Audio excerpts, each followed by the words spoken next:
আমরা যখন একটি প্রজেক্ট ক্রিয়েট করি, আফটার প্রজেক্ট ক্রিয়েটের পর আমাদের একটি ইন্টারফেস সামনে আসে যেটাকে আমরা সি ইন্টারফেস বলে থাকি। এবং ওই ইন্টারফেসের মধ্যে অনেক ধরনের মেনুবার রয়েছে। এই মেনুবারগুলো যদি আপনি সঠিকভাবে না জানুন তাহলে কিন্তু কখনোই আপনি প্রপারলি এইচটিএমএল ইউজ করতে পারবেন না। এইচটিএমএল এর মধ্যে অনেক ধরনের ফিচার আছে এবং অপশন আছে, মেনুবার আছে। এগুলো যদি আপনি সঠিকভাবে না জানুন তাহলে কিন্তু কখনোই আপনি এইচটিএমএল সঠিকভাবে ইউজ করতে পারবেন না। তাই এইচটিএমএল সেকেন্ড স্টেপ হিসেবে আপনার মেনুবার সম্পর্কে ভালো একটি আইডিয়া থাকতে হবে, যে কোন মেনুবার দ্বারা কোন অপশনগুলো আছে এবং কোন অপশনটা কোন মেনুবারে আছে। এই জিনিসটা যদি আপনি ক্লিয়ার না হন তাহলে কিন্তু আপনি সঠিকভাবে কোনো ডিজাইনই করতে পারবেন না। তাই আজকের ভিডিওতে আমি দেখাবো আমাদের প্রথম স্টেপ শেষ হওয়ার পর সেকেন্ড স্টেপে যাওয়ার পর যে মেনুবারগুলো আমাদের প্রয়োজন, সেই মেনুবার হচ্ছে আজকের ভিডিওতে আপনাদেরকে আমি সব থেকে সহজভাবে বুঝিয়ে দিব। আশা করি আপনারা আমার সাথেই থাকবেন। আমি শিওর যদি আপনি এই ভিডিওটি দেখে থাকুন তাহলে আপনার এইচএম এর মধ্যে যত ধরনের মেনু রয়েছে এই মেনুবার সম্পর্কে সমস্ত রকমের কনফিউশন ক্লিয়ার হয়ে যাবে। তাহলে চলুন আজকের লেসনটি আমরা শুরু করি।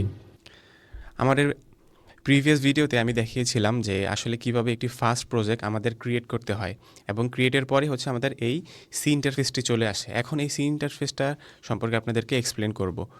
আমাদের এইচএমআই টাস্ক প্যানেলের নিচে যে অপশনটি দেখতে পারতেছেন এটা হচ্ছে ইন্সপেক্টর সেকশন। এইখানে আপনি সব রকমের ডেটাকে ইন্সপেকশন করতে পারবেন। যেমন এখানে অপশন আছে ইভেন্ট, যেখানে আমরা আমাদের অ্যাড্রেসিং করতে পারবো। তারপর হচ্ছে অ্যানিমেশন, যেখানে যে আমাদের ট্যাগ বসে আমরা অ্যানিমেট করতে পারবো আমাদের যে কোনো অবজেক্টকে। তারপর হচ্ছে প্রপার্টিস। এই প্রপার্টিসে এখন কিছু দেখাচ্ছে না। আমরা যখন কোনো একটি অবজেক্ট সিলেক্ট করব তখন এখানে আরও অনেক ধরনের মাল্টি ফাংশন আসবে। এই প্রপার্টিসে যে আপনি বিভিন্ন প্যারামিটার সেট করতে পারবেন, চেঞ্জও করতে পারবেন। আর জেনারেলি হচ্ছে নর্মাল বেসিক সেটিং, যেখানে আমাদের colour, font, text, graphic, shadow etcetera আমরা কনফিগার করতে পারবো।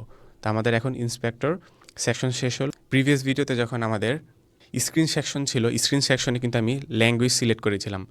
এই কারণে আমাদের ল্যাঙ্গুয়েজটি এখানে শো করতেছে। যদি আমরা এখানে আরও অপশন অ্যাড করতাম তাহলে আমাদের এখানে আরও অ্যাড হতো। প্রথমে আমরা দেখি ডিভাইসে কি আছে।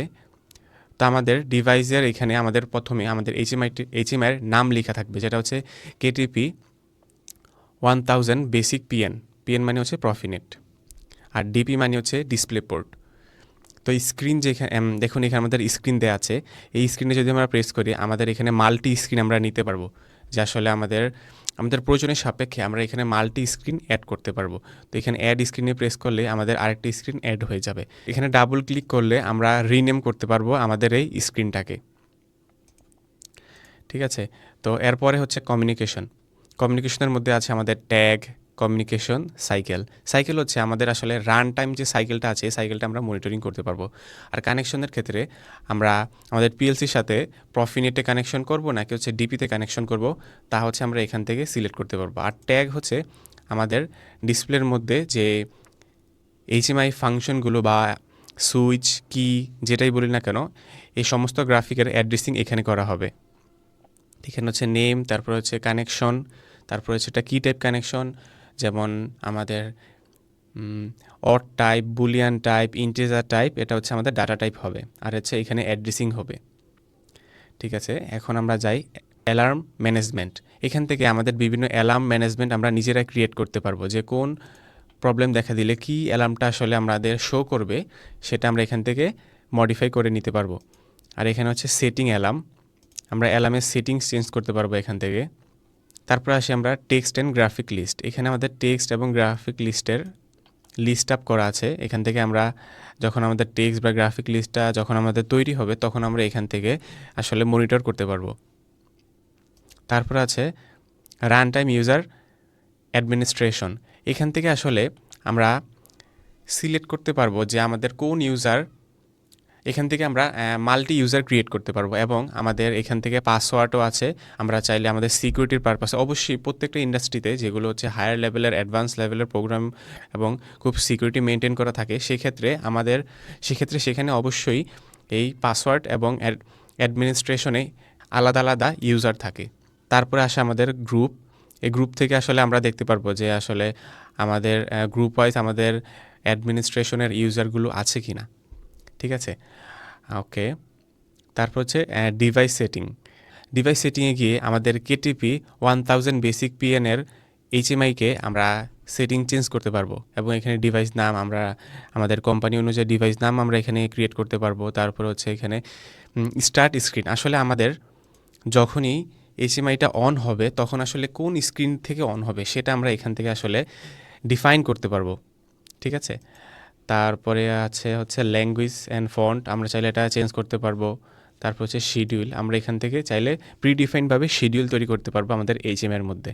এরপরে আসে আমরা ল্যাঙ্গুয়েজ সেটিং, আমরা চাইলে আমাদের ল্যাঙ্গুয়েজ সেটিং এখান থেকে চেঞ্জ করতে পারবো। এখানে দেখেন যেহেতু এটা আমাদের গ্লোবালি প্রোডাক্ট, সেই কারণে আমাদের গ্লোবালের ম্যাক্সিমাম ল্যাঙ্গুয়েজ এখানে আছে, ঠিক আছে। তারপর হচ্ছে শর্টকাট, আমরা চাইলে এখানে শর্টকাট কি ইউজ করতে পারবো, এখান থেকে আমাদের ডিফাইন করতে পারবো যে কোন কিটা প্রেস করলে আসলে কোন ফাংশন বা কোন মেনুতে চলে যাবে। তো এটাই ছিল আমাদের লেফট সাইডের যে প্রজেক্ট মেনুটা আছে এই মেনু সম্পর্কে।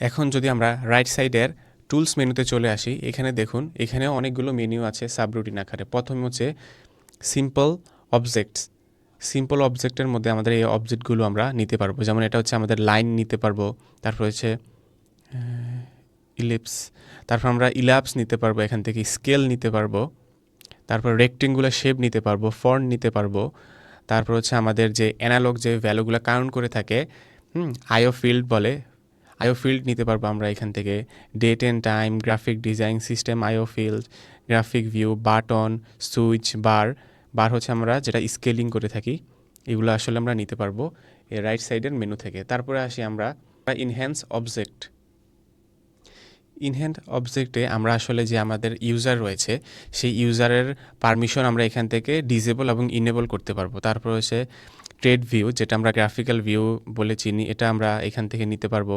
রেসিপি ভিউ, অ্যালার্ম ভিউ, এগুলো সব আমরা এখান থেকে সিলেক্ট করতে পারবো এবং এডিট করে নিতে পারবো।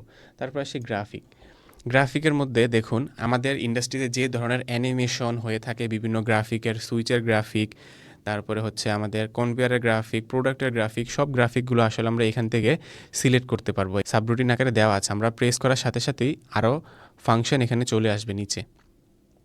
যদি আপনাদেরকে দেখাই প্রেস করে, দেখুন আমাদের সুইচের এখানে সব রকমের অ্যানিমেশন আছে এখানে। তো এখন আমাদের টুলবার কমপ্লিট হলো। এখন আমরা যদি উপরে আসি, উপরে টুলবারটা, উপরের বাটনের মধ্যে আছে project, edit, view, insert, format, face plates, option, Windows, help. তো আমরা যদি প্রজেক্টে ক্লিক করি, প্রজেক্টটি ক্রিয়েট করলে আমরা নিউ প্রজেক্ট ক্রিয়েট করতে পারবো। প্রজেক্টটি ক্রিয়েট করলে এখানে আমরা নিউ পেজ বা নিউ উইন্ডো নিতে পারবো, নিউ প্রজেক্ট আবার ক্রিয়েট করতে পারবো। যদি আমাদের প্রিভিয়াস কোনো এইচএমআই প্রজেক্ট সেভ করা থাকে সেটা আমরা ওপেন করতে পারবো এখান দিয়ে। তারপর হচ্ছে ক্লোজ এইচএমআই ক্লোজ হয়ে যাবে। আর সেভ করা, এখানে হচ্ছে আমরা কন্ট্রোল-S দিলে আমাদের ডিরেক্ট সেভ হয়ে যাবে। আর যদি সেভ করা জিনিসটাকে আমরা আরেকবার সেভ করতে চাই অন্য নামে, তাহলে আমরা সেভ এসে প্রেস করলে আমাদের সেভ হয়ে যাবে। তারপরে হচ্ছে আমরা আমাদের সেফটির সাপেক্ষে যে আর্কাইভ করতে চাই, সেফটি সাপেক্ষে আমাদের প্রজেক্টকে যদি আর্কাইভ করতে চাই, আর্কাইভ এখান থেকে করতে পারবো, রিট্রিভও করতে পারবো। তারপর হচ্ছে আমরা এক্সপোর্ট ইম্পোর্টে করতে পারবো আমাদের ফরম্যাট চেঞ্জ করে। তারপরে হচ্ছে আমরা প্রিন্ট করতে পারবো ডকুমেন্ট আকারে। তারপর হচ্ছে ট্রান্সফার করতে পারবো আমরা ব্যাকআপ, রিস্টোর বা আপলোড হিসাবে। তারপর হচ্ছে আমরা এখান থেকে কম্পাইলও করতে পারবো আমাদের আফটার ডিজাইনের পর, ঠিক আছে।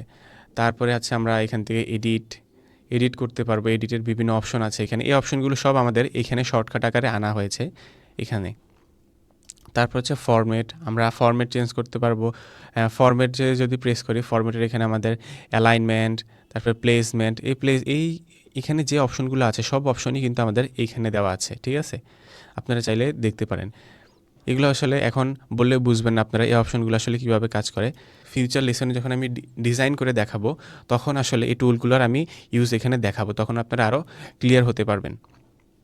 তাই এখন বললে আপনারা বুঝতে পারবেন। আর এটা দিয়ে হচ্ছে জুম ইন এবং জুম আউট করতে পারবো আমরা, ঠিক আছে।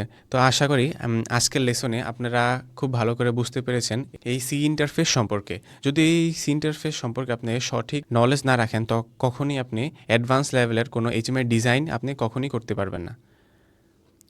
তো এটাই ছিল আজকের ভিডিওতে। যদি কোনো কোশ্চেন থাকে অবশ্যই কমেন্ট করে জানাবেন, আমি এই কোশ্চেনের রিপ্লাই দিয়ে থাকবো। সবাইকে অসংখ্য ধন্যবাদ আমাদের সাথে থাকার জন্য।